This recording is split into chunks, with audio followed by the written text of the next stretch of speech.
Hi everyone, my name is Gracie, and this video is part of a tutorial series for Maine Library's Innovation Lab and Maker Lab equipment. I'm going to be showing you guys how to use this HP poster printer today.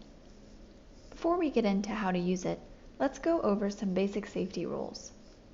While the printer is on, do not put your hand in the machine or grab the materials. And be aware of your surroundings.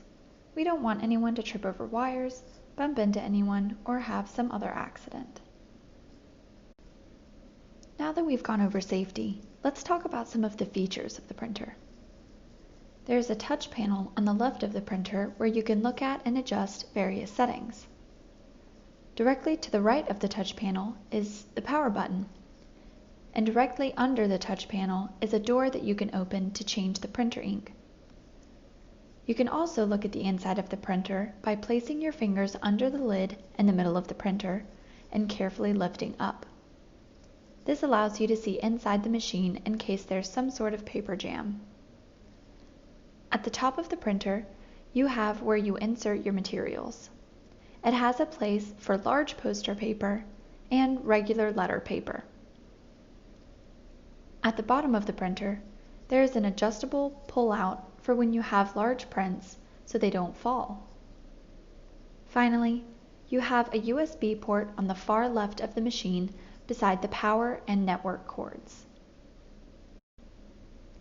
As with any printer, you will need to have your file prepared before sending it to the printer.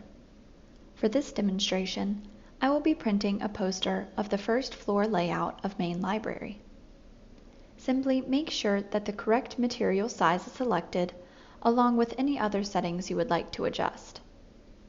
The poster paper on this printer is currently 24 inches wide, so make sure that either Arch C or Arch D is selected for your material size, as they are both 24 inches wide.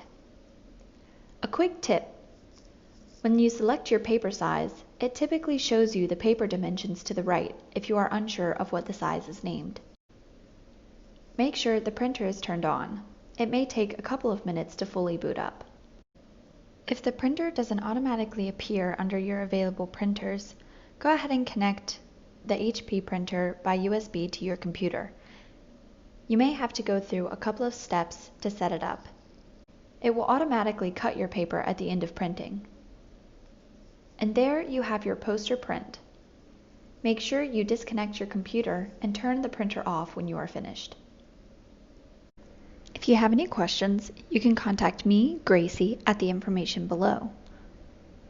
Or you can look at the HP Poster Printer Manual through this website.